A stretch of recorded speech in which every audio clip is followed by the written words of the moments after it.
because I'm not afraid of my base to just say, you know what, this was overall a good thing. You don't have to agree on everything. So I'm going to be honest. So, like, why can't you just acknowledge that one of the most evil people on the face of the earth was erased? That's a good thing. So can't you do both? Can't you do both? And I think there are questions about the scope of the operation moving forward, how long it will last. 6 service members have already been killed. I mean, no one knows exactly how long it's going to last overall. I mean, that's, who knows? But really, that's also what's really also undeniable is that Iran has seriously been degraded. You know, if they have a big shot to shoot, they would have done it by now, and they haven't. And now, really, all of this other kinds of small things, they're just cheap drones being fired off at random nations there. If anything, they continue to isolate themselves. If anything, you could see like a good opportunity to now move them more towards Abraham Accords. There are these small things, but where is all of things beyond those small kinds of things? Overall, Iran has been effectively degraded in a way where they really have limited, if any, capabilities at this point. Why should Congress assert its constitutional role and actually vote to declare war the way it did with Iraq and Afghanistan? The last war we've actually declared was World War II. No, Iraq and Afghanistan. Afghanistan. Okay, so for me right now, what is it now? The War Powers Resolution, 60 days, and we're 100 hours into this. Now, what's at this point? And also, I want to say on this, it's like, we can't keep our government open. We've shut it down for 45 days, and now the entire DH thing is shut down. We can't even maintain our core responsibility to keep our government open. It's so right now. Senator, would you change your position on war powers in terms of a ground invasion into Iran? What? No, I'm saying it's like this is. Should the U.S. have done more to protect Americans who are now stranded abroad? Israel received a warning on Friday before this attack for an authorized departure there, but there are many Americans in other countries now without. Anything else? Senator, do Americans have anything to be concerned about with regard to retaliation here domestically themselves, that we need to worry about anything? I don't have any specific kinds of intelligence on that, of course, but our DHS system is shut down, so that's probably not great timing for that. And again, I'm the only Democrat that votes that's wrong to do that. Yeah, we all want to make some changes on ICE, but we all know that won't have any impact what they've done, and now it's shut down. Do you support regime change inside Iran? What? Do you support regime change inside Iran by President Trump? Well, I thought that's part of, a regime change. It's like the top 55 of them were killed, and I think they just blew up 80 of the random mullahs, too. Which, that was pretty great, actually. So, all right. Senator, administration officials concluded to... Wait a second. This is the short person's view of the war. So the briefing was very informative. I feel like this administration has been as transparent as you possibly can be without compromising war plans, so I want to congratulate them in terms of keeping us informed. My takeaway, quite frankly, is the Iranians have a strategy of trying to create regional chaos, to shut down airports, hit hotels, drive up economic cost, to see if the region will break and sue for peace. I've been on the phone all day with our Arab allies, and quite the opposite is unfolding. So I'm here to tell you the good news for me is I think the regional partners, the Arab partners, are going to be more involved, not less. They're not going to break. They're going to get into the fight in a more direct way. And Iran made a major miscalculation by attacking Kuwait and Qatar and Saudi Arabia. The countries now are more intent than ever to end the threat forever. So what I see in the coming days is more capability directed at the regime that's non-American, more planes flying that are non-Americans, more missile capability brought to the fight by our allies. So the ability to inflict harm on the regime is going to increase, not just because we're more committed to ending this, because we're going to have more partners to do that. Now, So what's the goal here? The goal is to make sure that when this is over, this regime cannot build ballistic missiles to hit America or terrorize the region. That when this conflict is over, they cannot continue to support Hezbollah, Hamas, and the Houthis, the terrorist network, and they can never go back in the nuclear business. One of the things that really got President Trump going the most was after Midnight Hammer, we found that they were trying to regenerate their nuclear program. After basically months of negotiation, it was pretty clear that they're wedded to the capability they need to inflict terror, that the regime's goal is always to inflict terror and to push their religious agenda through force. And the missile buildup is designed to give them immunity in terms of developing their nuclear program. If we waited much longer, they're doing 100 a month. The idea of imminent threat to me is an odd thing. Who wants to let a homicidal maniac be able to get to the imminent stage of hurting you? If somebody is threatening my family, wants to rape your wife and burn down your house and kill your children, I don't want to wait till they get to the gun store and the gas station. Since 1979, this regime has been dedicated to chaos through their religious agenda. In 1983, 220 Marines were killed by Hezbollah in Lebanon, 18 sailors, 100 injured. Roadside bombs coming out of Iran have maimed and killed hundreds, if not thousands, of Americans. They mean it when they say death to America. I'm glad we didn't let it go further. I'm glad we didn't let them build more missiles. I'm glad we didn't let them regenerate after Midnight Hammer. So the idea that you're going to let a homicidal maniac get to the imminent stage, to me, is misplaced. So I've never felt better about how this ends.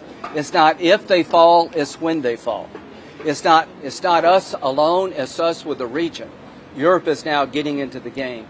So I want to compliment President Trump for starting something that the world is now gravitating to. This regime is in its death throes. The amount of firepower coming in the next day or two from us is going to be overwhelming. And when you add to the mix the Arab capability, then it's going to be overwhelming. The demise of this regime is at hand, and the goal is to make sure they can never be a threat like they were before. How do you know that the next regime that may come in may not be more hardline than the last regime? I don't think 32,000 people went to their death to be hard-ass. That's really offensive to the people in the street, that they want a country that's more crazy. Why are they in the street? They don't like living under the Ayatollah. These people are not facing guns without arms because they like what's going on. To think that the protesters want more Ayatollah is really offensive to them. Here's what's going to happen. Just wait a minute. The idea of the Ayatollah being our friend is zero. The idea of the Ayatollah giving up his nuclear ambitions were zero. He's a religious fanatic. You could say that about Hitler. I bet somebody asked in 1935, what happened if we killed Hitler? God, I wish we'd have known. It will only get better. Now, what happens is up to the Iranian people. Not me, not anybody here. They have a chance to take their country back if this regime falls. And I think they want it back in a different way. The idea that these people would want the same thing after sacrificing really is short-sighted. It's offensive to them. So, to the world, to Europe, get behind the protesters. They're your best chance to have a stable Iran. They're not going to repeat the mistakes of the past, I don't believe. But if they do, we'll do what we did in the past. We'll deal with the threat. So the idea that you, like taking Hitler out, if somebody asked that in 1935 and say, let's don't do it, boy, was that a big mistake. It would be a big mistake to let this regime continue to march toward a nuclear weapon, to build more missiles. So the regime is going to fall, and what follows will be up to the Iranian people, and I think it's going to be better. And the biggest prize of all is that when they fall, I talked to Saudi Arabia today, when this regime collapses, there will be a sprint toward normalization. Bibi said last night that he wants to work with Saudi Arabia to take up where they left off under President Biden, and I want to give him credit for trying to expand the Abraham Accords to Saudi Israel, which is the biggest prize of all. So this regime is going to collapse. It's not if, it's when. And when that happens, there'll be a gateway to peace that no one ever envisioned. So President Trump, I'm glad you did it when you did it. If we waited much longer, we'd have a bigger threat on our hands, and we're on the verge of a new dawn. Senator Grant, is there a need at any point for Congress to take a vote or have any role here? Absolutely. Here's what I think. Normalization will require Congress. MBS wants a treaty of the United States. Well, that requires 67 votes. There may be a supplemental coming. I think there will be a supplemental. We'll have to approve that. Now, let me tell you, I've been a military lawyer most of my adult life. The War Powers Act has been viewed as unconstitutional by every president, Republican, Democrat, since its passage. Why? Because it says after 60 days of combat operations, military operations, they must terminate unless Congress approves. You're shifting the power from the commander-in-chief to the Congress. If we don't like a military operation, we can cut off funding. But the War Powers Act is an unconstitutional shift of authority from the president, and it would create 535 commander-in-chiefs. It's going to fail tomorrow. Now, if you want to have a vote as to whether or not you approve this operation without a War Powers Act, that's fine with me. I don't mind people being on record as to whether or not they think this is a good idea. I do mind Congress becoming the commander-in-chief. Senator, extremely critical after Benghazi, after the Afghanistan withdrawal. There are thousands of Americans stuck in the Middle East. Yeah. Do you think the administration is doing enough to make sure they get Yes, out? Marco's doing a good job. Here's who you contact to get out. We're trying to send flights in. You pay now or you pay later. If they get a nuclear weapon, they would use it. They keep trying no matter what we do. Why? Because they want a nuclear weapon to enact their agenda. They want to purify Islam. They want to destroy Saudi Arabian Sunni Islam and then replace it with Shia Islam. That's what they say, not what I say. They have been building ballistic missiles at a rate that is just stunning. They killed 32,000 plus of their people who have been protesting, and they support Hezbollah, Hamas, and the Houthis. One thing to President Trump, in case you're watching. In 1983, Ronald Reagan sent Marines and sailors to try to police and deal with the Lebanese civil war.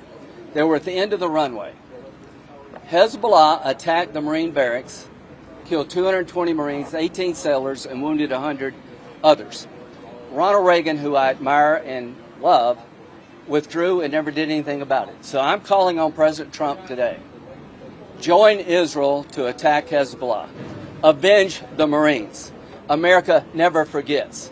Those 220 Marines and 18 sailors' families, we want to go after the infrastructure that killed your loved ones. They're IRGC assets in Beirut as I speak. President Trump, come up with a new operation called Simplify. Fly with Israel and go after Hezbollah, who has American blood on its hands. Not only take the mothership of Iran down, also take the proxy of Hezbollah, settle the score, even the account. Senator, what is your best assessment of what the timeline looks like now? I feel that's a good question. And then also, how are we not going to be drawn into a larger ground operation? There is no reason right now to use troops, but if we need them, the goal is victory. Listen to this. Donald Trump is seeking victory against the Iranian regime. Who's going to win a war between the Iranian regime and the United States? We are. We're going to win this conflict. We have Arab partners today that we didn't have yesterday. So this is going to end with us winning and the Ayatollah's regime going down. What happens next is up to the Iranian people. So what I would tell the American people, pull for victory. Hope that this works well.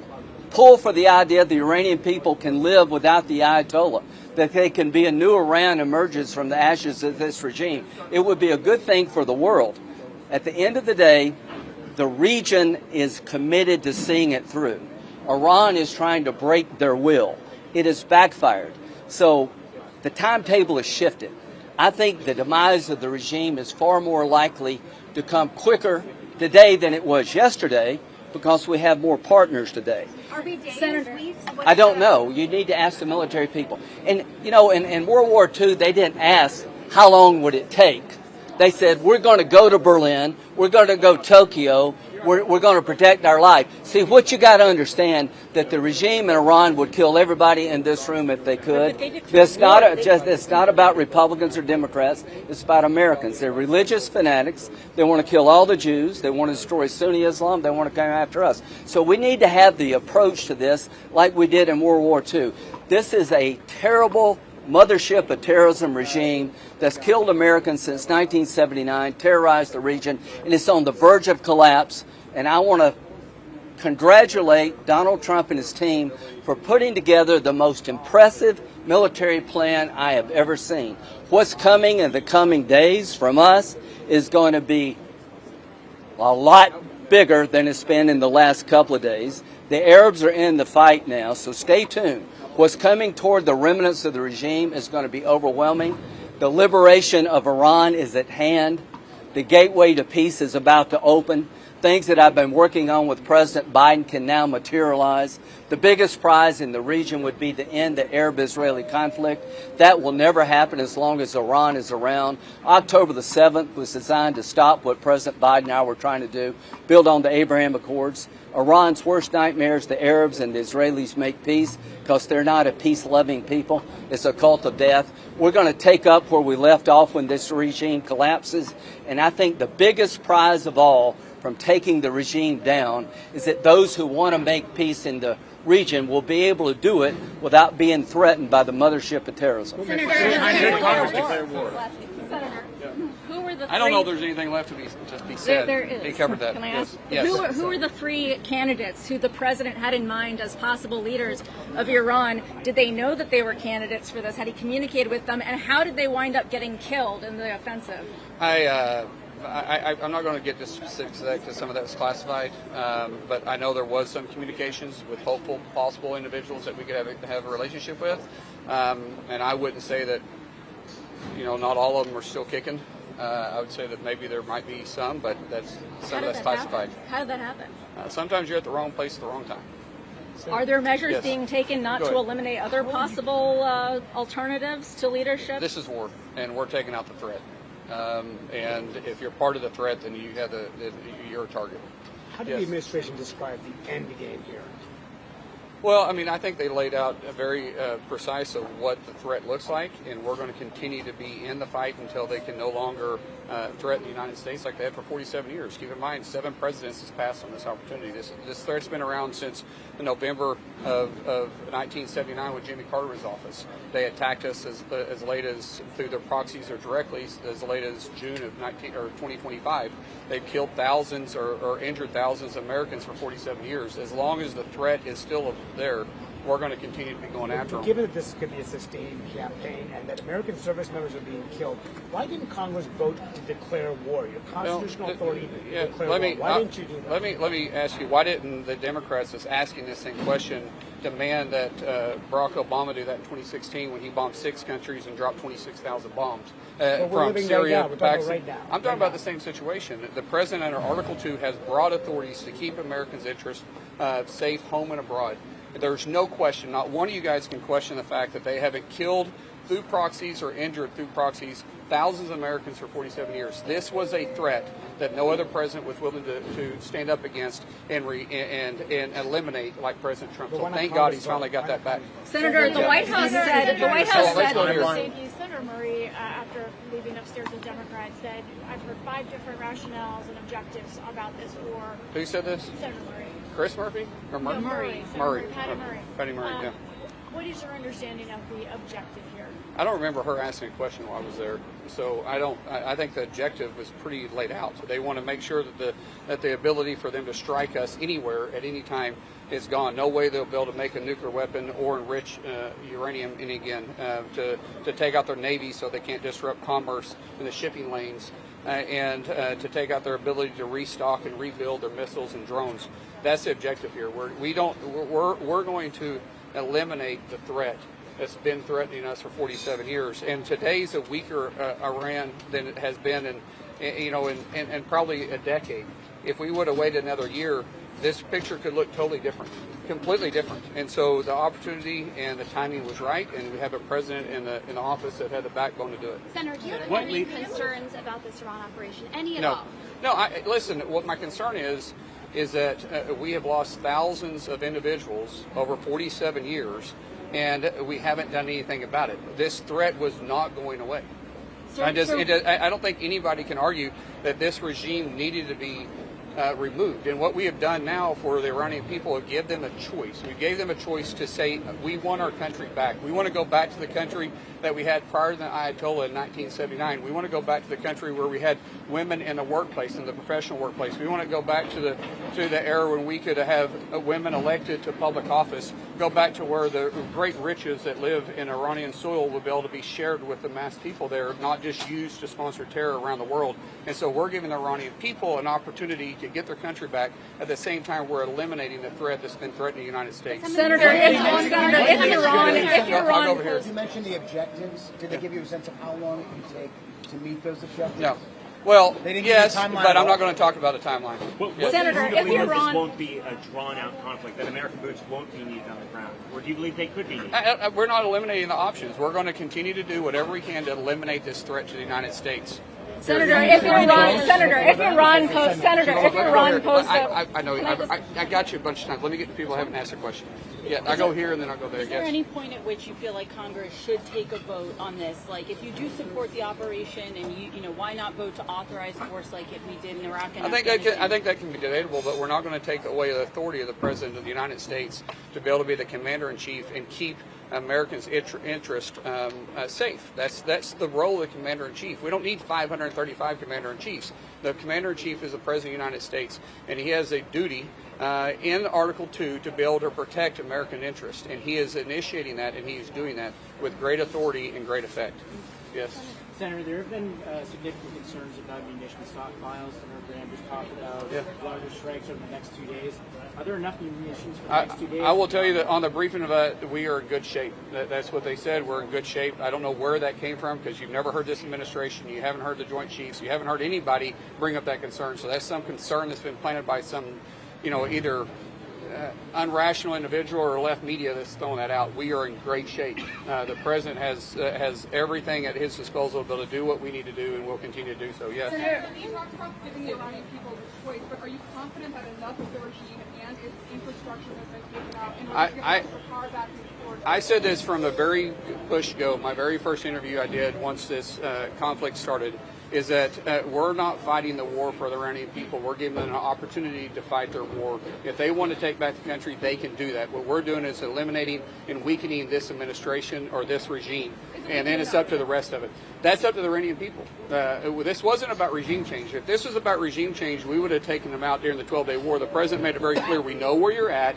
and we could take you out if we chose to. We gave diplomacy an option, and diplomacy didn't work. Yes. Iranian people are watching you. What is your message to them? This is your time. This is your time. This is your country. You have a great country. We're not at war with you. We actually love you. You have an opportunity to get back to the country you used to have, and we want that relationship with you. We actually desire that relationship, to have that relationship we had prior to 1979, but it's up to you. This is your time. It's on your shoulders to win back your country. Senator, what is the plan for the nuclear sites? We've seen mostly conventional military sites. Well, I mean, we'd obliterated that during the 12-day war, but we know they were trying to rebuild it. We will not leave until we neutralize any threat that could possibly come back from the Iranian regime. God forbid they're still in office. All right? How challenging will it be to get at those ballistic? Yes. Thank you. Administration underestimated the Iranian response, given that there was a scramble. No, we didn't underestimate anything. Do you think that the administration should have done more before this to evacuate Americans or give Americans that? We did everything we needed to do. We were very strategic on understanding what their possibilities are and what their capabilities were, and we have completely overwhelmed it. We have complete air supremacy. We've taken over their ability to fight back. We knew that they had what they called the Nazar plan in place, where they had predetermined targets, which we call the death switch. Where they're continuing to shoot at targets that they have as long as the munitions are there. We've also seen that their capability to launch has greatly diminished because we've been going after what we'd call not all the arrows, but going after the archers. Senator, did we talk about? You'll concede this is war. We haven't declared war. They declared war on us, but we haven't. Secretary Hicks we haven't declared. Just now you said this is war. They called it war. What I was saying, okay, well, that was a misspoke, but I was saying that they declared war on us, but but war is ugly. It always has been ugly. But we're taking out a regime that's been trying to attack us for quite some time. But you're not conceding this is war. We have declared war.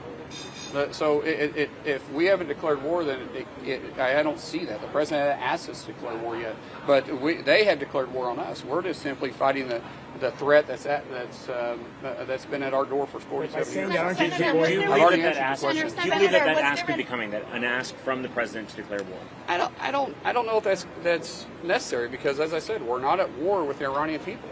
I made that very clear just a while ago when I was asked to talk directly to the Iranian people. I said, we're not at war with you. We are done fighting against this murderous regime that's been nipping at our heels for 47 years and killing thousands of people. It's time to eliminate them. All right? Was there any talk about how to keep oil prices down? No, we didn't talk about any of the economic things. It was strictly on the conflict taking place. Senator, what's your understanding of what the imminent threat was that caused Trump to decide that he needed to launch this attack preemptively? We've known the threat is going to be there. They've threatened us. It's not a matter of if, it's a matter of when. So you can choose a numerous amount of options. I think you heard Witkoff came out. I think there was some report that said that that during the negotiations, and I saw this on public, so this wasn't discussed in there, that they had enough nuclear weapons enough nuclear enrichment to be able to load 11 weapons.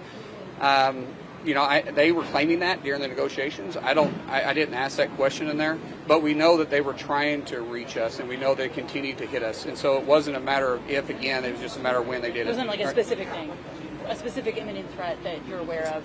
Well, there may have been something discussed, but I'm not. If it was, I'm not going to discuss it here because it was classified. Did they specify what the next steps were, or the general? Yes, they did specify. Yes. I don't know. Booker. Do you want this out?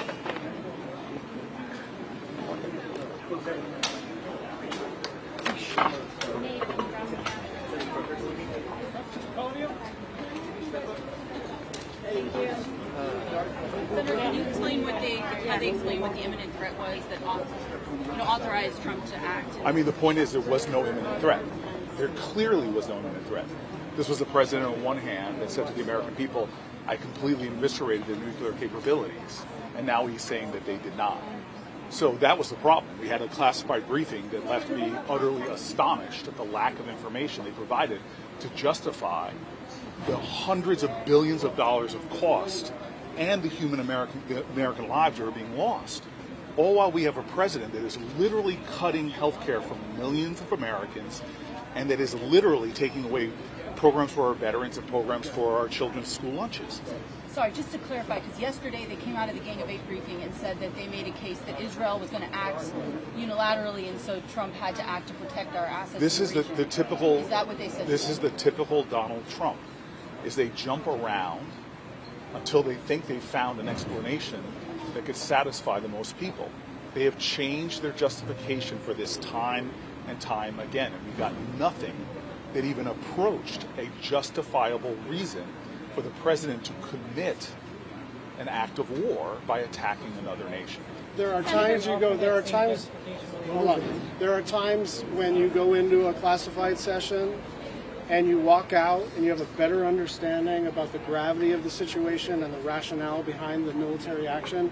This is not one of those times. We remain as confused as the American people are. They have had 3 or 4 or 5 justifications for this act of war over the last 4 or 5 days, and nothing in this classified session alleviated that confusion. What they offered no clear explanation of why we got into the war. They offered no clear endgame to this conflict. They have not answered the most basic questions. And the reality is, from securing nuclear fissile material to the challenges we were going to have in any kind of aftermath, to whether they're asking for regime change or not, the reality is they do not have an end game. They do not have a justification for getting into it. And this is a military action that's going to cost Americans hundreds of billions of dollars. At the same time, here at home, they're driving up costs from everything from gasoline to overall energy. They're taking away health care from millions of people. In what way is this justifying what he promised to do, which was not to get us into entanglements into foreign wars, as well as in making sure we're taking care of Americans' concerns about rising costs. And the last thing I just want to say is all of this is happening in the context of a president that continues to thrash the Constitution and not come to Congress for any kind of authorization. If the war powers vote fails, what can Democrats do?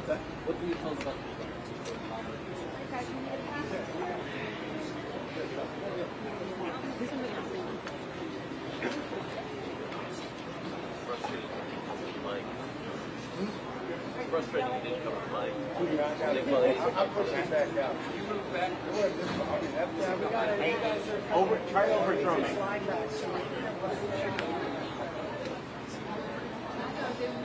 Eddie, sorry about that. Thank you.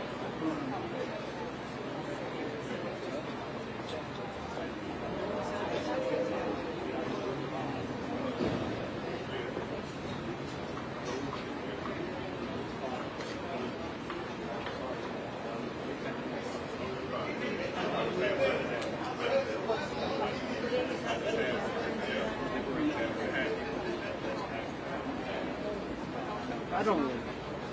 No, it doesn't really matter. I mean, it's like right here. I don't think you're going to be too annoyed. Yeah, it's good.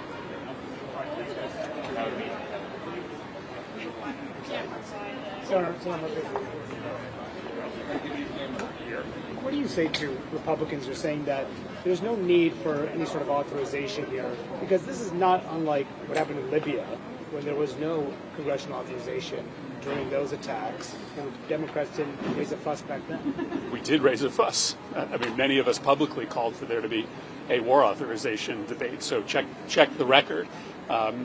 This is the most significant military action that this country has taken since the Iraq War. It is much bigger and will be much bigger than Libya. They told us in there that this is an open-ended operation that hasn't even really started in earnest yet. There will be more Americans killed. They refuse to take off the table the insertion of ground troops. This is going to make the operation in Libya look like child's play. There is no question this is war. They have contempt for the American people. They have contempt for the American people because they think that they can carry out the biggest war in the Middle East since Iraq and Afghanistan without a single vote, without a single discussion in the public. I was just shocked by the way in which they, A, are dismissing the role that the American people play in deciding when we go to war, and how clearly committed they are to an open-ended engagement with no end in sight. If the war powers vote fails, what can Democrats do? What can Congress do to stop the president from engaging? We shouldn't be acting like this is business as usual. We shouldn't be proceeding to legislation, providing votes to proceed to legislation until they put an authorization for military force on the floor of the United States Senate. This is as serious as it gets. This is war and peace. They told us in that room that there are going to be more Americans that are going to die, but they are not in the short run going to be able to stop these drones that are going to continue to fly into the Middle East. We have to have a debate in the United States Senate on an authorization of military force. It will likely fail. It will likely fail, and we shouldn't be voting to proceed to other pieces of legislation until we get a debate on this deeply unpopular, immoral, and illegal war with Iran. Wouldn't the AUMF of 2001 cover this anyway? No. Why not? No. I mean, we're talking about Senator harboring. Fetterman was just here, and I asked him why he's the only Democrat who's praising these strikes and also the only Democrat committed to voting against the war powers resolution. He said it's because I'm not afraid of my base. Well, the last poll said that 75% of the American public don't want war with Iran. The American people do not want the United States going back into war in the Middle East. The Republican base doesn't want this. The Democratic base doesn't want this. Independent voters don't want this. Nobody in America is asking for their gas prices, their grocery prices, their construction prices to go through the roof. Nobody's asking in this country for more American soldiers to die in a war of choice in the Middle East. This isn't a question of, a political analysis of one party versus another. This is the American people saying clearly they don't want this. That's why we should have a vote, because I think it's a really difficult vote, much more difficult than a war powers vote, for senators to go on the record and proactively say they want war with Iran. If that vote comes before the Senate, I don't think it can get passed. So you said they described an open-ended conflict. What can you say about the objective in terms of the end game? What the end game is? How much it will cost, and how much damage Americans will sustain with their assets overseas? I have no idea what the objective is, and I didn't get any additional clarity. They said what they have said publicly, that they are going after certain weapons systems. But if you don't remove the leadership and the same people stay in charge, they will just rebuild those destroyed weapons systems. The only alternative is to literally run constant overflights, constant bombing campaigns, which would bankrupt the United States and end up with a lot of Americans getting killed. There's no history of an air campaign only being able to accomplish the objectives that they are listing. All right, thanks, guys. Appreciate it.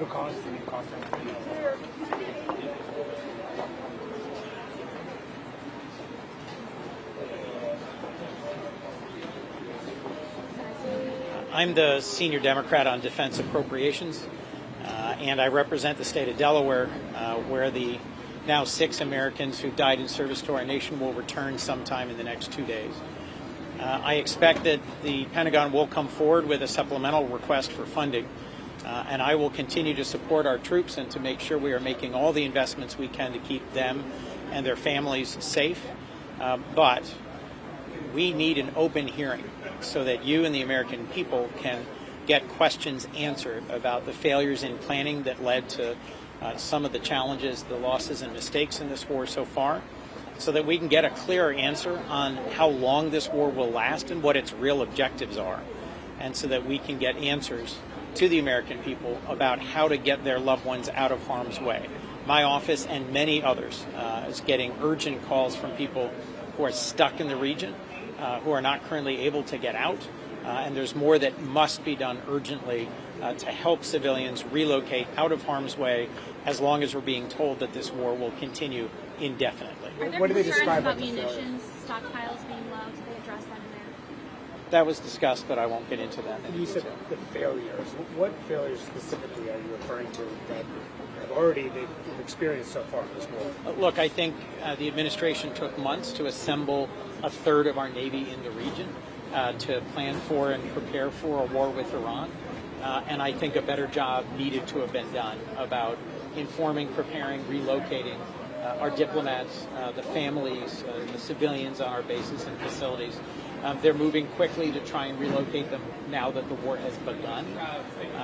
But the way we got into this war, I think, put the principal decision in another country's hands rather than ours, and did not lead to preparations in advance of the war starting that protected as many Americans as possible. What is your understanding as to how much of the regime has actually been taken? We just heard Mullen and Graham say that the Iranian people have the opportunity to fight for themselves, essentially. Is enough of the regime gone for them to do that? I'm stunned if they said that, because, look, there's 1 million people in the Iranian security and military apparatus that are fully capable of repressing civilians who come out to protest in the streets.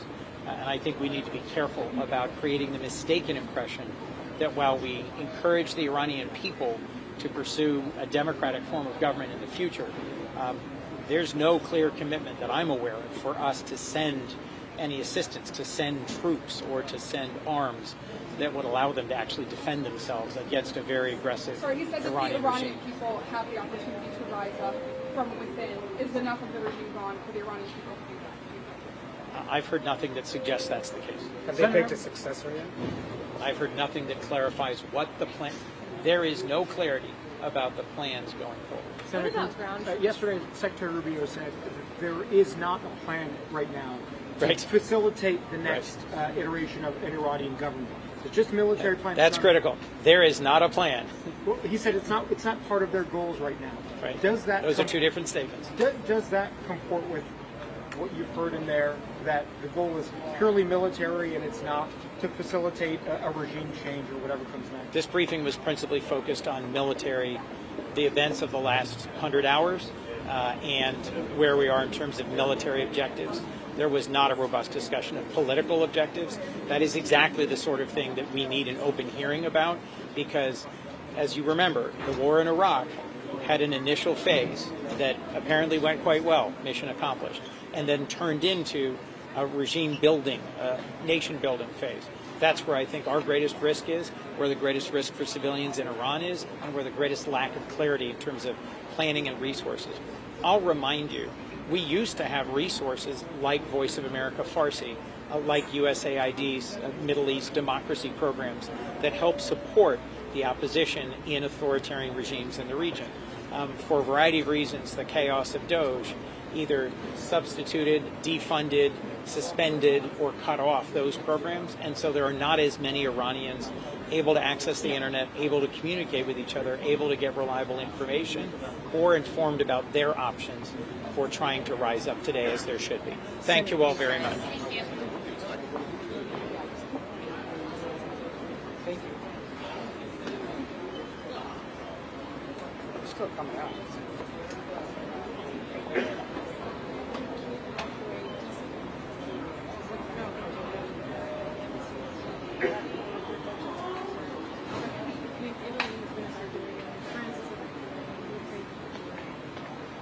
Good question. Okay.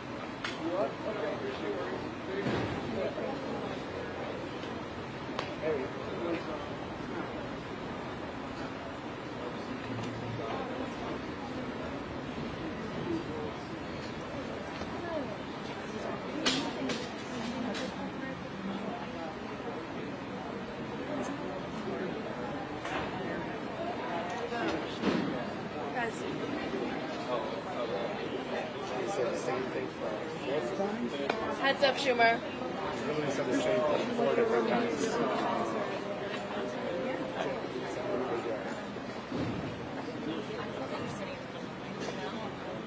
I just want to say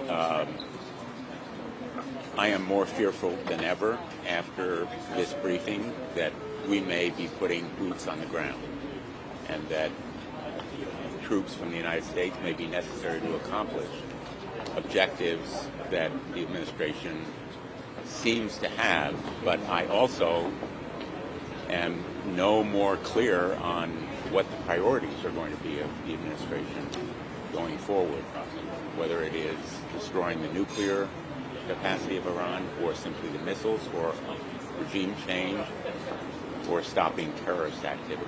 And I think the administration owes it to the American people to have briefings not just for members of Congress but for the American public. Nothing here should have been classified. It should be available to the American people. They described it. Marco Rubio said yesterday, he was trying to clean it up, that it was Israel that was about to attack Iran, which prompted the United States to act to prevent any sort of reciprocation from Iran. So is that the way they described it in here? I will give you my impression, which is that there is still no evidence, none, of an imminent threat that would justify an attack on Iran. No imminent threat to the United States has been set forth to me, but more important to the American people. But was it Israel's? I'm not going to go into the substance. I can't do it. Thank you. Once again, the answers are very unsatisfying.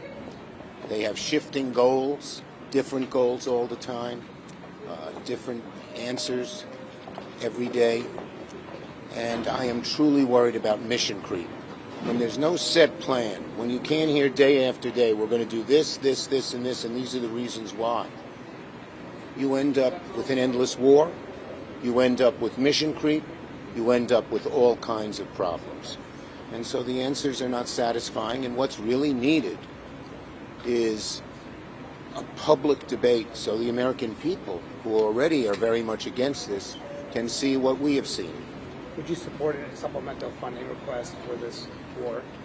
Look, the bottom line is they haven't made the request yet. I'm not going to comment on it, but the bottom line is that before you can feel satisfied about a supplemental, and I haven't seen it, you have to know what the real goals are and what the end game is. How much will it cost, you know? No. Leader Schumer, do you think Israel, forced the U.S.'s hand here, boxed the U.S. in on this? Look, no one wants a nuclear war. No one wants a nuclear Israel, but we certainly don't want an endless war, plain and simple. What did I say? Nuclear Israel. Oh, no, got it. Let me say that again. No one wants an endless war, but we certainly don't want a nuclear Iran. That's for sure. Okay? At what point does the lack of DHS funding become an issue? All we can know is that's true. I don't think he was coming.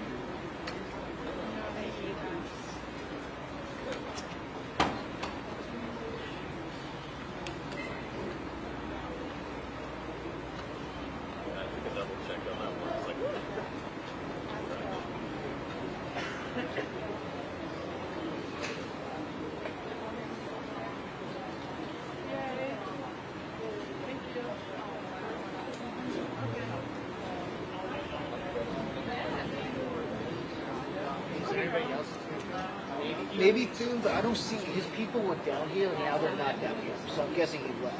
And Rubio. They have a house there. Yeah. So is it Rubio and Macklin? And Pence and Kane. They're probably on the House side. They're not going to pop. I'm going over there. I'm not banking on food.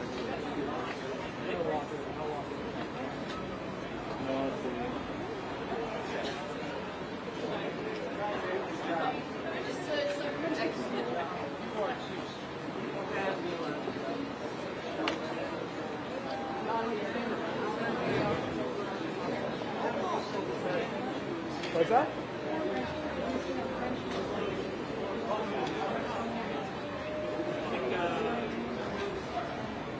No. Oh, Bonnie, you're not on my stool, are you? No? Oh, okay. Oh, okay. Yeah, he left. Thanks. We'll have to see how much they're selling there. It seems crazy. Really? Yeah, let's give it a beat.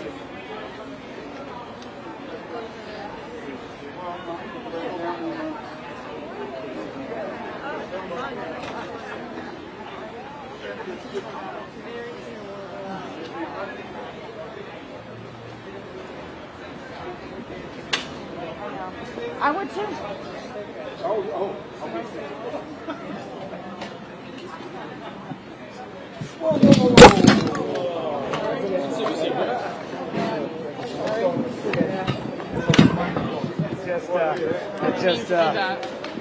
I'm sure they can afford it.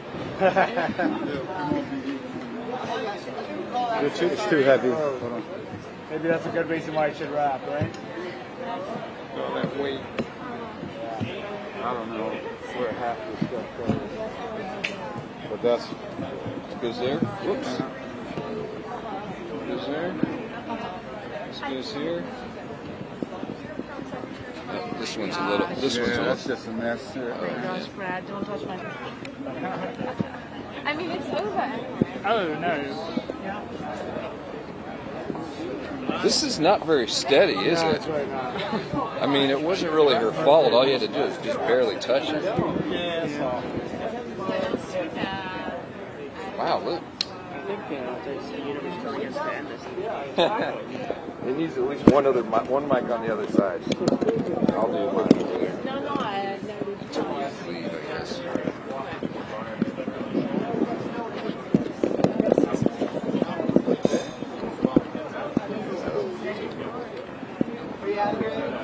Oh, I don't think so. Are you taking your mic out? Yeah. Well, because you guys are I'm doing cutting. You're doing a thing. Right, we're doing something else. This is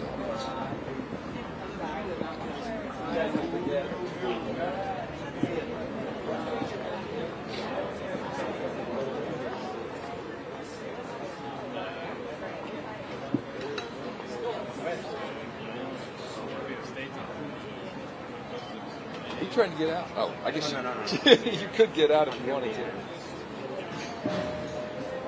I'll be honest, this ain't gonna. This is really about to fall. Should we just? Should we just quit?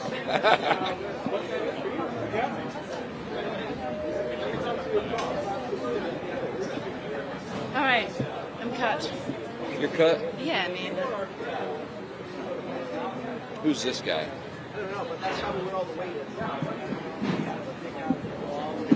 Should we set it down? This was way too It's like ready to fall over. You ready to sandbag?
Oh, yeah, the White House.